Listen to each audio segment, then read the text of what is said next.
할렐루야. 왕이신 주님을 찬양합니다. 하나님께서 오늘 이 시간에 수목교회로 불러주시고 또 우리 성도님들 만나 뵙고 우리 사랑하고 존경하는 유재호 목사님 만나 뵐 수 있어서 정말 기쁩니다. 저는 인도에서 사역을 한 지가 이제 30년이 됐습니다. 이제 딱 29년이 되었고, 그리고 이제 제가 사역한 지가 30년이 돼서 특별히 이 30년이 되었을 때 우리가 인생에 있어서 어떤 그 하나님과의 어떤 관계와 태도와 이런 것들을 많이 생각을 하게 되죠. 그래서 저도 이 30년을 맞이하면서 생각을 해봤어요. 그리고 우리가 또 우리 대조동 순복 성도님들도 정말 이 코로나 3년을 기도와 믿음으로 이겨내시고 또 우리 유 목사님 기도하며 부르짖었을 때 모든 것이 잘 해결됐다고 말씀하셨는데, 기도로 이겨내신 그 하나님의 놀라운 역사를 우리는 가질 때 바울의 고백이 믿음의 비밀, 하나님과의 비밀을 고백한 것처럼 저도 그런 비밀이 30년의 시간 가운데 쌓여 있었습니다. 그래서 하나님께 감사를 드립니다. 근데 특별히 이제 코로나가 시작이 되면서 인도는 그 락다운을 했어요. 봉쇄를 했어요. 그래서 나가지도 못하고, 그리고 참 여러 가지 환경이 어려운 가운데 작년에는 아마 여러분들이 TV 화면에서 보셨듯이 하루에 40만, 50만 명 감염자, 그리고 많은 분들이 죽어가서 이렇게 뉴델리 그 지역에 나무를 쌓아서 시신을 태우는 그런 장면들을 많이 보셨을 거예요. 물론 한국도 참 많은 분들이 세상을 떠났지만 인도도 그랬습니다. 그런 가운데 저는 굉장히 좀 어려움을 겪게 되었는데, 주님께서 살려주신 그 간증을 먼저 나누면서 주님께서 이렇게 다 세세히 구체적으로 우리를 아시는 분이시구나, 이런 하나님을 나누고 싶습니다. 제가 작년 12월 4일이었어요. 갑자기 이제 배가 아프더라고요. 그래서 이제 제가 사역하고 있고 제가 거주하고 있는 곳은 한국 사람들하고 이렇게 소통이 좀 안 되는 그런 외곽 쪽에 있었어요. 근데 너무 저녁이 돼도 좀 참아보자, 그리고 약도 사서 먹고 했는데 이 고통이 이게 그냥 쉽게 가라앉지 않더라고요. 그래서 제가 한국 분한테 전화를 했어요. 집사님, 여기 한국 여자 선교사님들 중에 이렇게 침을 좀 놓는 분이 있으면은 좀 저에게 보내주세요. 왜냐하면 제가 너무 이 위통으로 너무 견디기가 어려워요. 그렇게 얘기했더니 그분이 그 한국 여자 선교사님 침 놓는 분을 저희 집에 보내주셨어요. 11시쯤에 왔어요.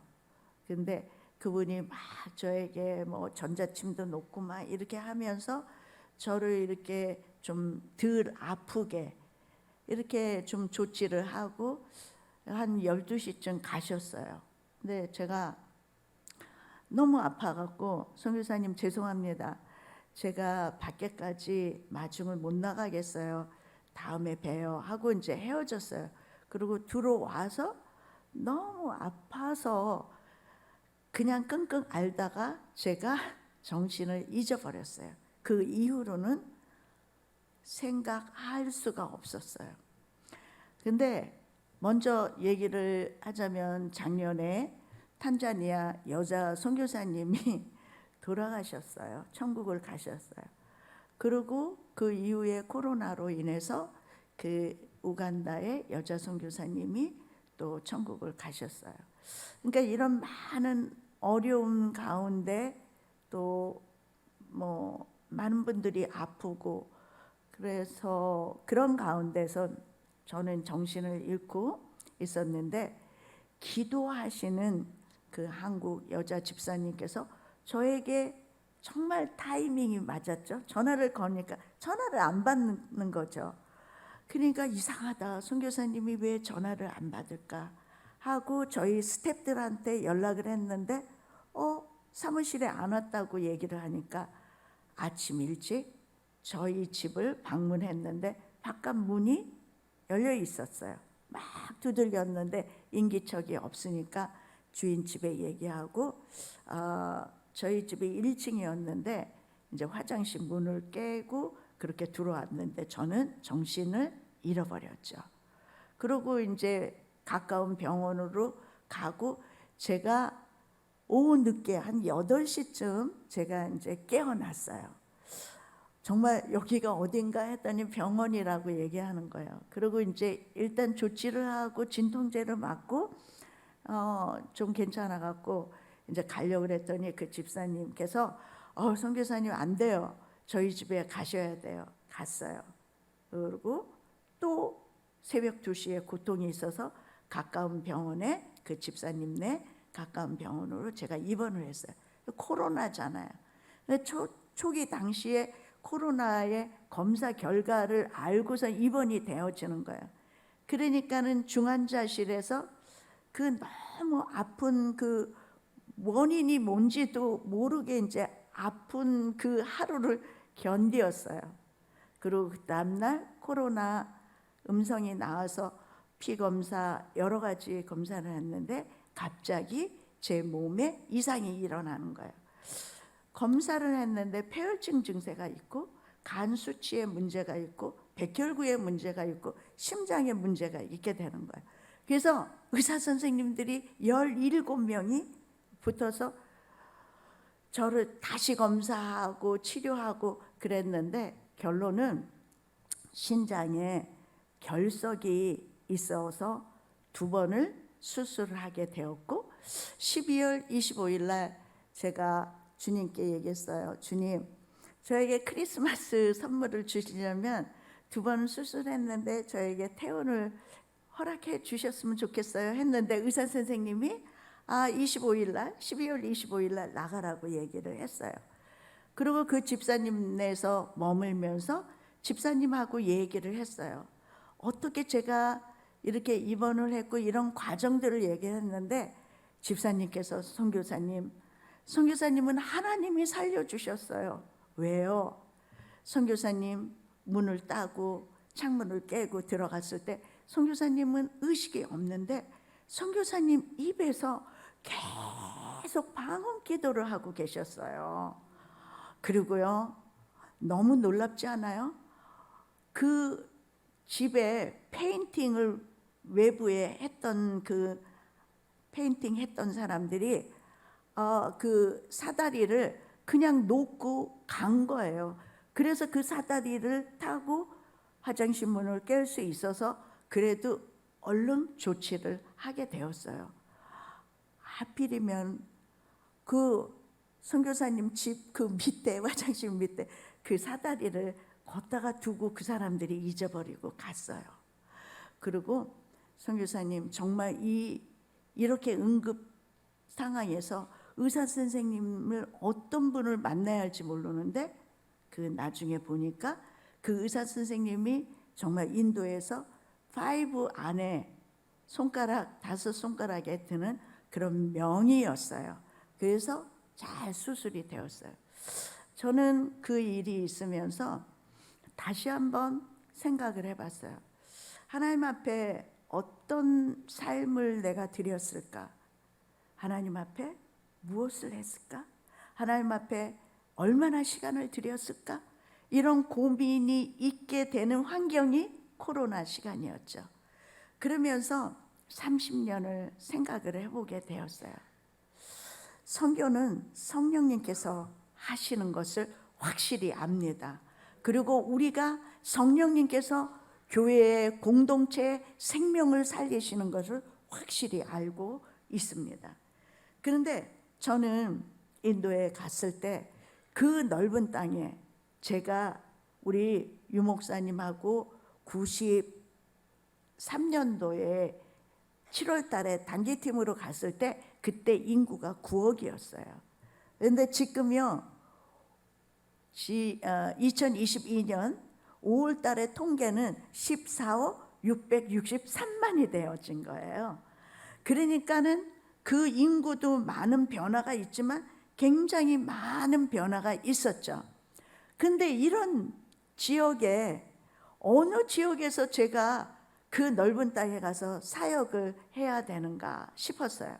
근데 우리 그 당시 때 단기팀하고 갔을 때 대부분 남인도 쪽을 갔을 때 남인도는 해안 선교를 했기 때문에 그 외국 선교사님들, 영국 선교사님들이 복음을 이미 전하고 있었고, 그리고 케랄라 쪽에는 그 사도 도마가 왔던 전승이 있고, 그리고 첸나이 마드라스는 그곳에서 그 순교했던 그 전승이 있었죠.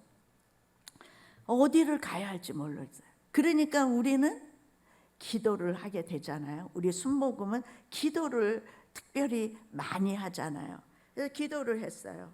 그런데 그 동네에 시장가가 있는데 시장을 이렇게 배회하면서 이렇게 사람들을 보고 기도를 하게 됐는데, 거기에는 시장에는 정말 다양한 사람들의 모습이 보이잖아요. 물건을 팔고 물건을 사고, 그리고 구걸하는 사람도 있고, 또 한켠에서 밥을 먹는 사람들도 있고, 많은 사람들이 오고 가는데 제 마음 가운데 기도할 때마다 성령님께서 고단하게 있는 아이들을 제 마음에 품게 하셨어요.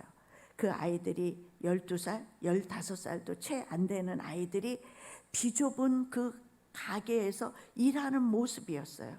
그래서 그 아이들을 품고 기도하면서 성령께서 딱 지시를 했을 때 담대함이 있게 되었죠. 사실 인도는 제한국가거든요. 그래서 선교를 이렇게 자유롭게 할 수가 없어요. 아이들이 빈 깡통, 그리고 빈 병을 줍고 종이박스를 줍고, 그래서 고물상에 파는 그 아이들의 모습을 보면서 저는 10평 남짓한 작은 공간에서 주중에는 영어를 가르치고, 그리고 주일은 선데이 스쿨, 주일 학교로 아이들을 모이게 하게 했어요. 아이들이 처음에 10명, 20명, 그리고 1년쯤 지나니까 120명의 아이들이 모이기 시작했어요. 제가 아이들한테 물어봤어요. 얘들아, 너네들 내가 누구라고 생각하니? 한 애가 얘기를 하는 거예요. 지금 기억이 나는데, 시스터요. 왜? 엄마 아빠가 시스터라고 부르니까 난 몰라요. 그냥 시스터라고 얘기하고 부르죠. 또 한 애가 얘기하는 거예요.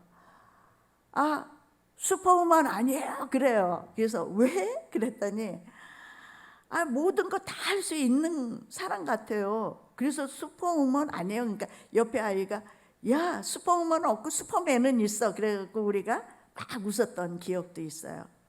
또 아이들은 또 선생님이라 그래요. 또 다른 아이들은 의사 아니에요? 우리 넘어졌을 때 뭐 상처가 나면 약 발라주고 배 아플 때 약 주니까 의사 아니에요? 그래요.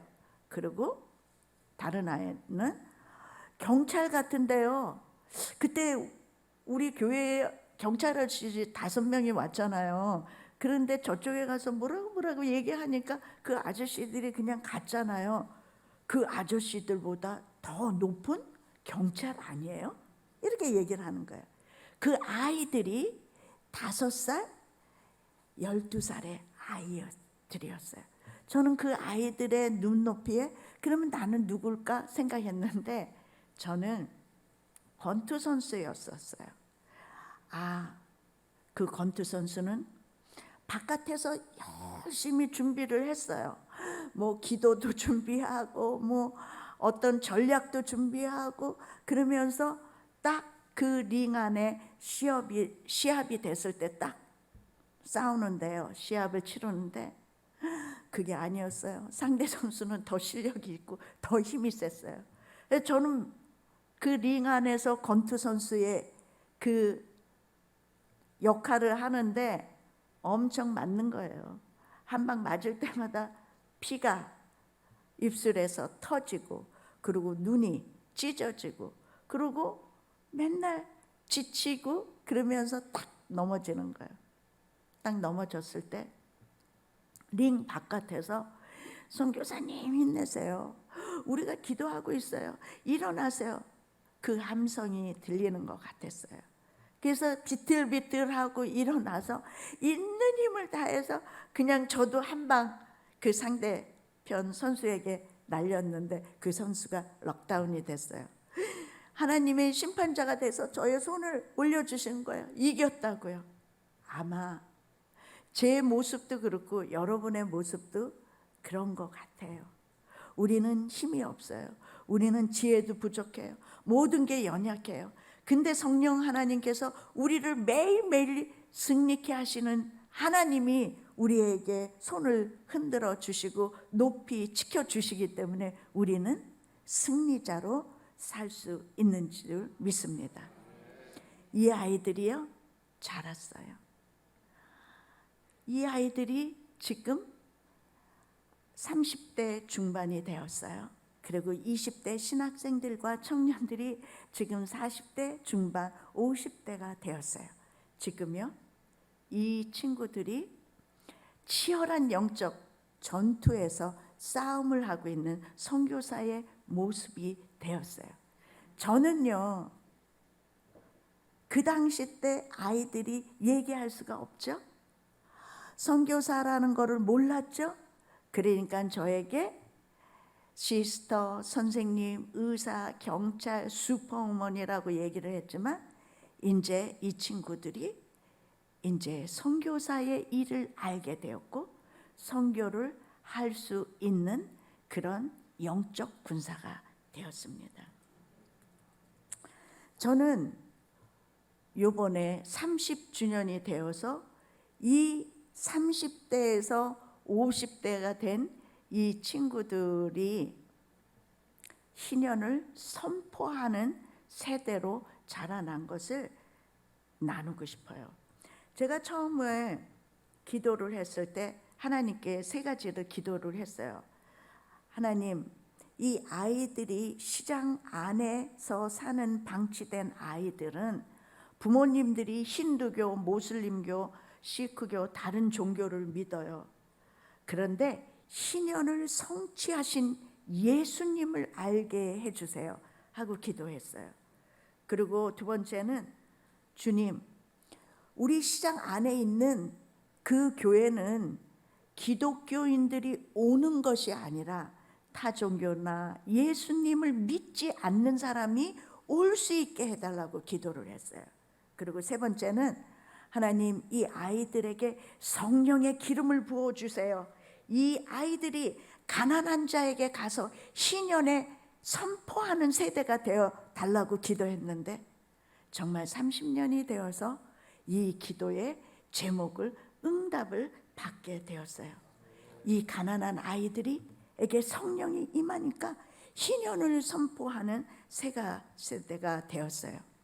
이사야 61장 1절에서 3절의 말씀에 보면은 주의 야훼의 영이 내게 임하셨으니 이는 야훼께서 내게 기름을 부으사 가난한 자에게 아름다운 소식을 전하게 하려 하심이다. 나를 보내사 마음이 상한 자를 고치며 포로된 자에게 자유를, 갇힌 자에게 노임을 선포하며. 이 이사야 말씀은요, 오늘 말씀 누가복음 4장 18절 19절의 말씀을 예수님께서 이것을 인용해서 설교를 했던 첫 설교였던 거예요. 우리는 가난한 자에게 가야 되는 거예요. 이 가난한 자는 에게 가서 희년을 선포해야 돼요. 희년은요, 토지 뺏긴 자들, 그리고 돈이 부채를 진 자들이 이 토지를 팔았는데 다시 상환을 받게 되는 그 자유가 있는 해요. 그리고 희년은 부채를 탕감받는 해예요. 그리고 희년은 종과 노예가 자유롭게 되는 거예요. 안식년 7번째 다음 해가 희년인 거예요. 그래서 우리는 이 희년에 선포를 해야 되는 거예요. 첫 번째는요, 포로된 자에게 자유를 하나님께서 선포하라고 얘기했어요. 포로는 강한 자에게 사로잡힌 자예요. 자유를 빼앗긴 사람들이에요. 저는 오늘 모한 형제에 대해서 간증을 하고 싶어요. 모한은 5살에 그 주일학교에 나오게 됐어요. 형과 그리고 3살짜리 동생이 주일학교에 오는 게 가장 기뻤어요. 왜냐하면 아버지는 늘 술에 취해 있었어요.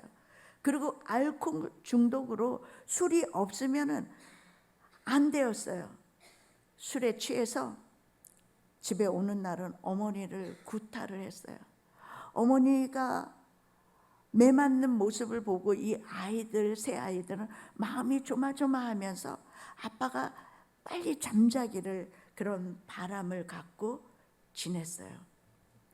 소환이 17살 될 때는 너무 속이 상해서 아버지에게 칼을 들이대면서 우리 같이 죽자고요. 그렇게 아빠한테 대든 적도 있었어요. 그래서 이 세 아이는 아버지가 없는 교회가 너무 좋았어요. 교회에 오면은 예수님의 말씀을 듣게 되었어요.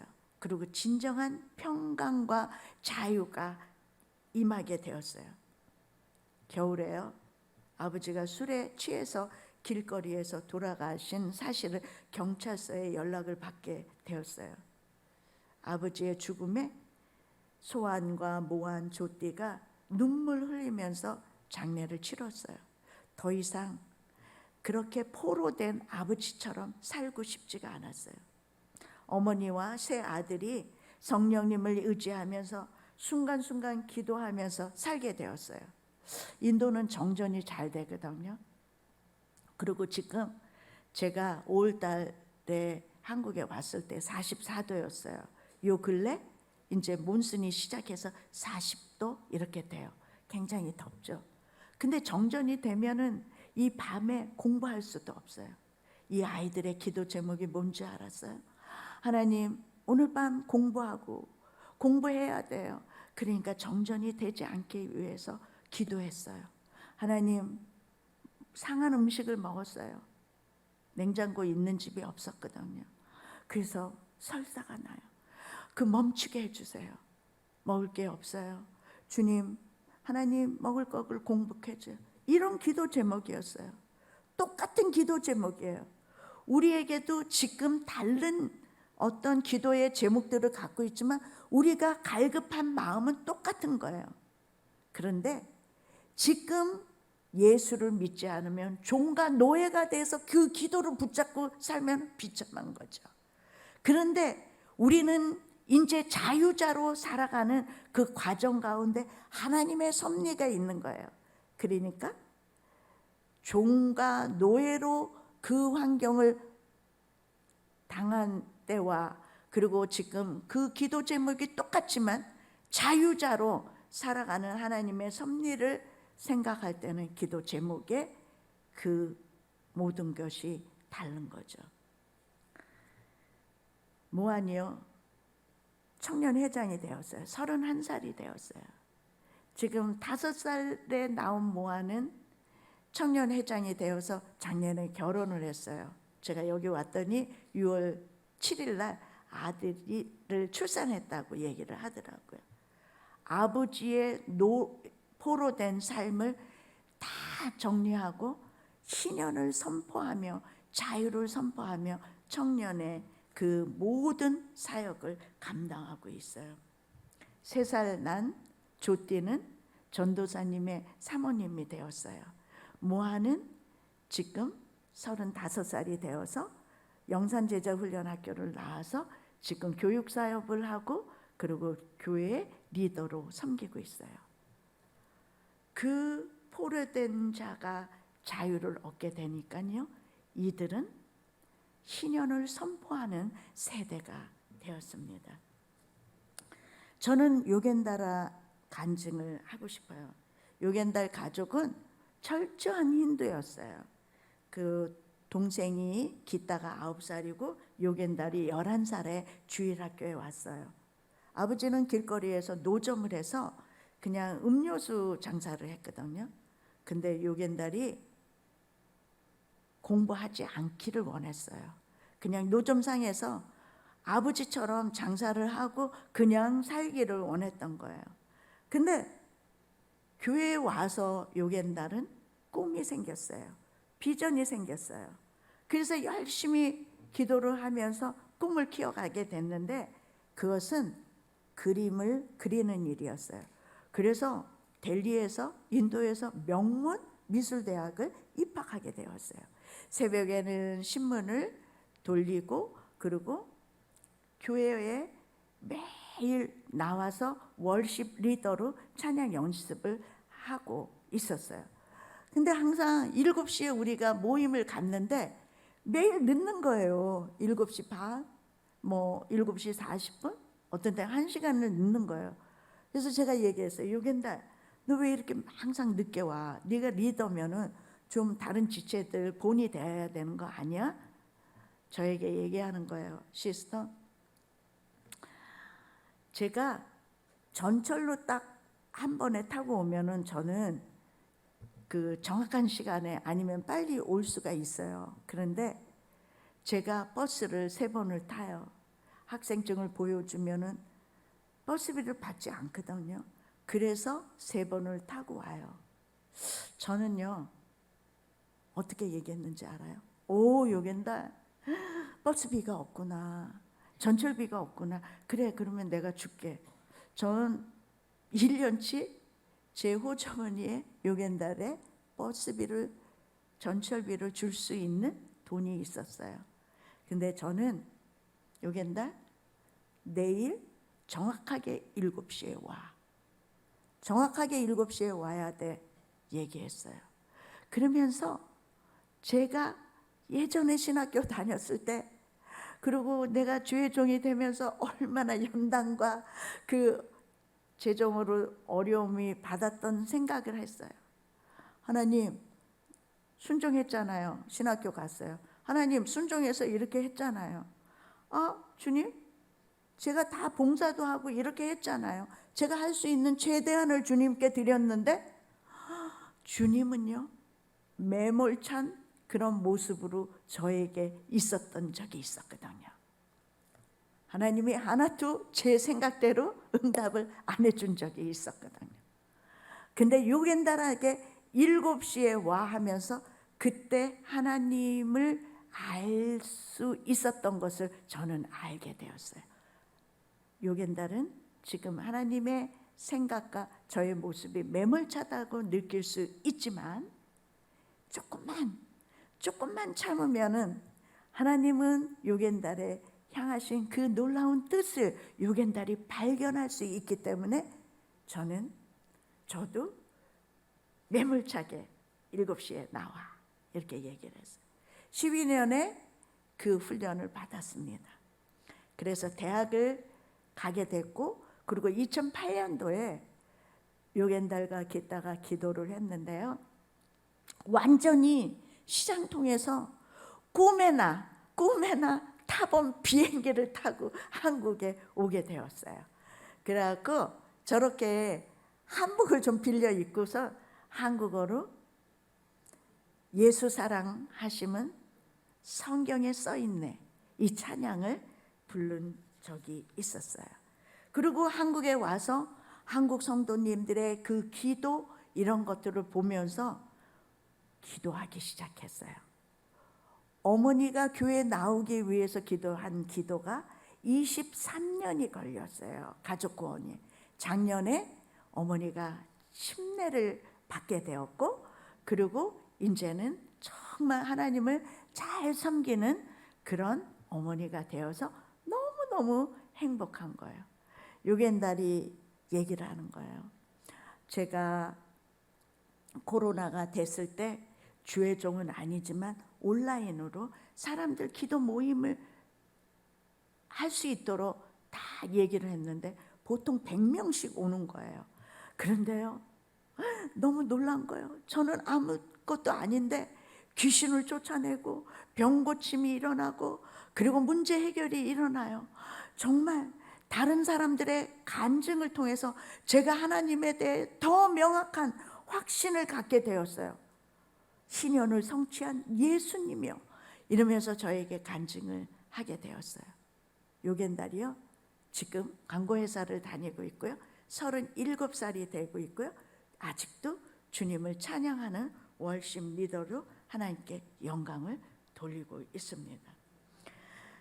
저는 정말 이 요겐달 기타, 그리고 다른 그 젊은 세대도 신현을 선포하는데, 이런 정말 예수님을 만났기 때문에 그 예수님이 자유를 주신 신현을 알기 때문에 신현을 선포하는 세대가 되었습니다. 두 번째는요, 눈먼 자에게 다시 보게 함을 전파하는 거예요. 하렌달이 있는데요, 하렌달이 9살에 주일학교에 나왔습니다. 지금은 저희 시장교회 성가티 순복음교회 담임 목사로 지금 사역을 하고 있습니다. 이 하렌달 목사는요, 주일학교에 왜 나왔냐면 어머니가 병명을 모르는 거예요. 여러 병원을 다녀봤지만 병명을 모른 채 계속 고통스러운 거예요. 그래서 누구에게, 성도에게 전도를 받고 그리고 교회를 오게 되었어요. 근데 교회 와서 목사님이 기도했는데 다 난 거예요. 치유가 된 거예요. 그러니까는 여지껏 그 인간의 눈으로 봤던 그 육안이 뜨기 시작하는 거예요. 영안이 열리기 시작하면서 전도를 하고 싶은 거예요. 그러니까 정말 가난하거든요. 그런데 그 집에 반을 내주고 이제 가정교회를 시작한 거예요. 저는요, 갈 때마다 주님, 저는 소망이 없어요. 이 누더기 같은 이 슬럼과 이 누더기 같은 이 집 보세요. 저는 소망이 없어요.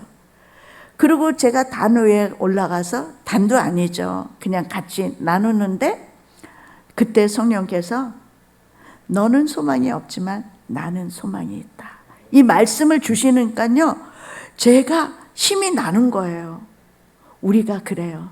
하나님의 레마의 음성과 말씀을 듣게 되면은 눈에 보이는 거 없고 손에 잡히는 것이 있고 귀에 들리는 것이 없고, 그래도 우리는 할 수 있는 믿음이 생기는 줄 믿습니다. 그래서요, 그 집에서 시작한 그 교회가 영광 순복음교회가 됐고, 지금 악발 목사님이라고 신학교에 갔었는데 19살에 신학교에 다녔던 그 청년이 지금 47살이 되어서 영광 순복음교회 담임으로 한 500여 명이 넘는 그런 주일학교와 성도들을 사역을 할 수 있도록 되었어요. 저는 이 세대들에 대해서 너무너무 감사를 해요. 한 친구가 있어요. 델리에서 한 3시간 떨어진, 기차로 떨어진 곳에 제자 목사님이 계신데, 그곳에 이제 말씀을 나누러 갔는데 예배 다 끝나고 13살 먹은 소년이 저에게 온 거예요. 기도 좀 해주세요. 왜? 그랬더니 제 왼쪽 눈이 보이지가 않아요. 왼쪽 눈을 잃었어요. 왜? 크리스마스 행사하고 왔는데요, 눈이 가려워서 비볐거든요. 그리고 보이지가 않았어요. 근데 열악한 환경이었어요. 그래서 병원이 없었어요. 그리고 이 앙킷 13살 된 이 소년을 위해서 간절히 기도하고 저는 델리로 왔어요. 근데 기도할 때마다 안킷이 생각이 나는 거예요. 그래서 연락을 했어요. 너 델리에 와서 나랑 같이 살까? 좋대고 부모들도 어떻게 할 수가 없으니까 보내줬어요. 그래서 병원을 갔어요. 이 아이가 왜 그래요? 그랬더니 뇌에서 그 디스토마 같은 그 벌레가 이 왼쪽 뇌를 누르기 때문에 그래서 실명이 되었다고 의사 선생님이 얘기하는 거예요. 뭐 어떤 조치를 해줄 수 있어요? 이 아이가 너무 어리기 때문에 약이 맞지가 않고 이 아이에게 맞는 약이 없다는 거예요. 그리고 뭐 뇌이기 때문에 어떻게 방도가 없는 거예요. 근데 너무 안타까운 것은 간질 걸린 사람처럼 이 아이가 쓰러지는 거예요. 그걸 막 그냥 거품을 이렇게 내고 막 참 어려워요. 그러니까 저희들이 그걸 볼 때마다 참 어려웠어요. 이 아이가요 3시간씩 기도했어요. 아침에 1시간, 점심에 1시간, 저녁 때 1시간. 그래서 지금 8년이 되었는데 우리가 함께 기도하고 점차 횟수가 줄으면서 지금은 아무런 문제가 없는 그런 안킷으로 성장이 된 거예요. 22살이 되어서 늦게 됐죠. 학교를 델리에 와서 늦게 보냈기 때문에 22살이 됐는데 이제 대학을 가게 됐거든요. 7월 달에 졸업을 하는데 한국어과를 가겠다는 거예요. 그래서 이제 하나님께서 이 안킷을 통해서 어떻게 하나님의 놀라운 역사를 이뤄 나갈 것을 우리는 기대하고 있어요. 육적인 그 눈이 안 보이는 어려운 그 13살의 소년의 기도하면서 매일 3시간의 기도를 통해서 영적인 눈을 뜨었을 때 자신의 비전을 분명히 세울 수 있는 그런 희년을 선포하는 세대가 된 줄 믿습니다. 세 번째는요, 눌린 자에게 자유를 선포해야 하는 거죠. 그런데 눌린 자는 짓 이겨지고 산산조각이 난 사람이잖아요. 선교지는 진짜 악한 영들이 사람의 심령을 짓누르고 있어요. 물론 한국도 지금 마찬가지죠. 흑암의 세력이 정말 사람의 심령들을 짓누르고 있죠. 그래서요, 자유를 갈망하는 사람들이 이렇게 많은 거예요. 14억의 인구가 있는 거죠. 그런데 이 14억의 인도에 구원을 받을 영혼이 많다라는 거죠. 73%가 힌두교, 모슬림도 2억 인구가 있어요. 그리고 많은 종교가 있죠. 그런데 전 세계 미존도 종족이 7,400개인데 인도, 특별히 북인도 쪽에 2,444개가 있다는 거죠. 근데 너무 희망적인 거는 뭐냐면 14억 663만의 인구에서 35세 미만이 65%라는 거예요. 젊은 나라죠. 25세가 50%가 된 거예요. 그러니까는 3억 3천만의 우상이 있고 많은 다양한 종교가 있다 해도 우리는 성령을 통해서 정말 하나님께서 이 희년을 선포하는 세대가 되고 희년을 듣고 선포하는 세대가 되어지는 그 인도를 바라보게 되는 거예요. 저는 2018년도에요. 10년이 딱 되어서 이 청년들하고 그리고 목회자들이 이제 함께 방문한 적이 있었어요. 그때 이제 이영호 목사님도 만나고 하는데 그때 인도 선교는 모든 정치적인 것, 경제적인 것, 지정학적으로, 선교학적으로 성령의 바람이 분다라고 말씀을 주신 적이 있어요. 그런데요, 지금 코로나 기간에 굉장히 어렵고 그리고 작년에도 핍박, 박해 그 공식적인 그 데이터가 503건이 있었어요. 굉장히 어려워요. 교회의 기물을 습격해서 다 부셔버리고 그리고 그 아주 강한 근본주의자들이 와서 목사님들을 살해한 경우도 있고요. 그리고 교회를 불태우는 거예요. 그러니까 참 어려운 상황이에요. 근데요, 놀라운 것은 성령의 바람이 부니까, 제가 우리 1세대 목사님들하고 한국에 오기 전에 왜 이렇게 부흥의 역사가 인도에 일어날까 얘기를 했어요. 첫 번째는요, 하나님의 주권이에요. 성령의 바람이 부니까 그 가정교회에 사람들이 와요. 귀신을 쫓아내고자 하는 사람, 마음에 힘이 들고 마음의 병에 걸린 사람들이 오는 거예요. 그리고 복음이 듣고 싶은 사람, 진리를 알고 싶은 사람들이 온다는 거예요. 성령의 바람이 불고 있어요. 그리고 핍박과 박해가 있기 때문에 부흥이 일어나고 있는 거예요. 그리고 코로나 기간, 3년의 기간이 너무너무 힘들었던 거예요. 사람들이 정말 힘들었기 때문에 진정한 자유가 없었던 거예요. 오직 예수 그리스도만이 우리에게 진정한 자유를 준다는 것을 성령께서 불러 모아주시고 있는 거예요. 사실 어려워요. 사회적인 문제도 참 많은 어려움이 있어요. 그 많은 여러 가지 사회적인 문제 가운데 저는 길거리에 있는 여자아이들을 제가 102명을 만난 적이 있어요. 한 명 한 명 만났어요. 국어를 하죠. 근데 재밌는 것도 있더라고요.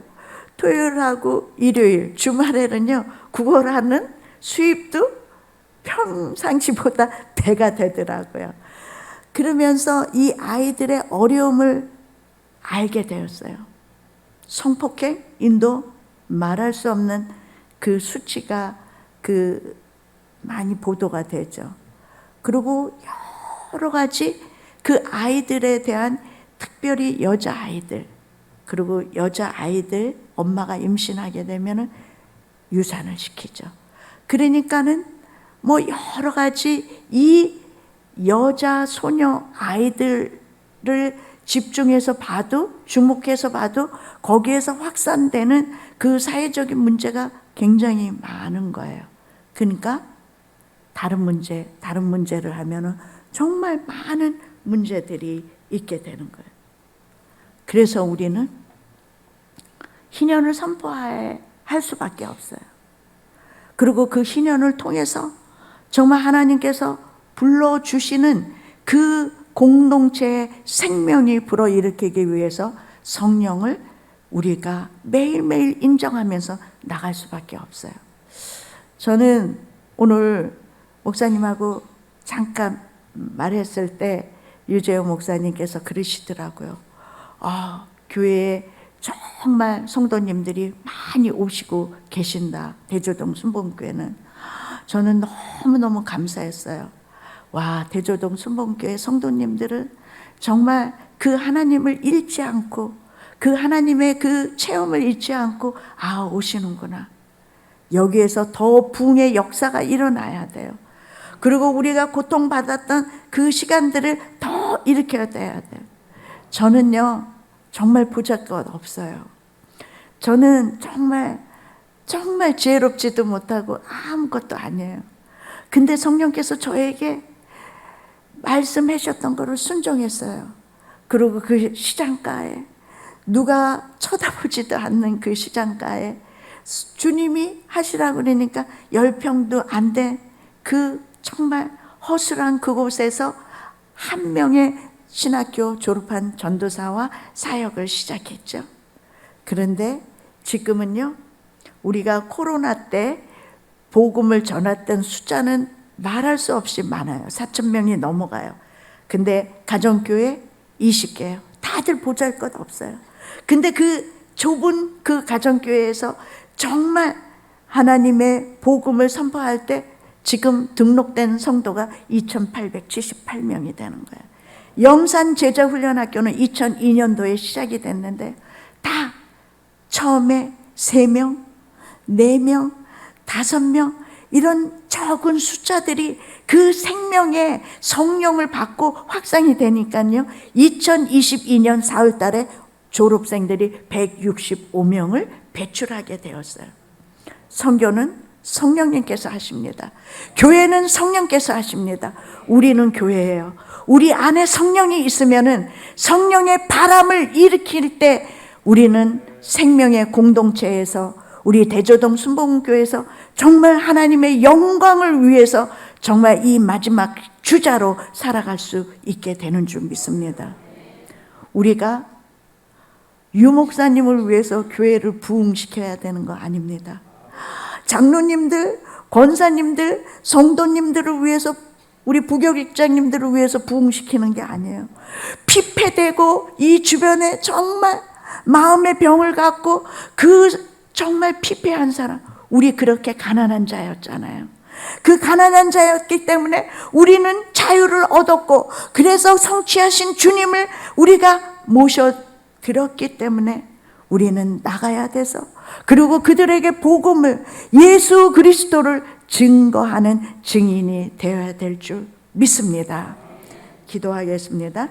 하나님 아버지, 감사합니다.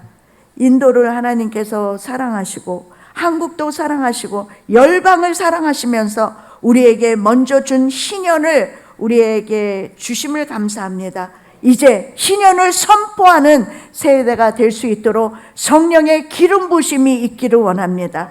그 선포를 전할 때 우리의 모든 문제가 다 응답하는 줄 우리는 믿고 주님을 찬양할 수가 있습니다. 왕의 자녀의 특권을 누리며 살아갈 수 있는 대저동 순복음교회 성도님이 한 분 한 분이 될 수 있도록 축복하여 주시옵소서. 감사하며 예수님의 이름으로 기도드립니다. 아멘.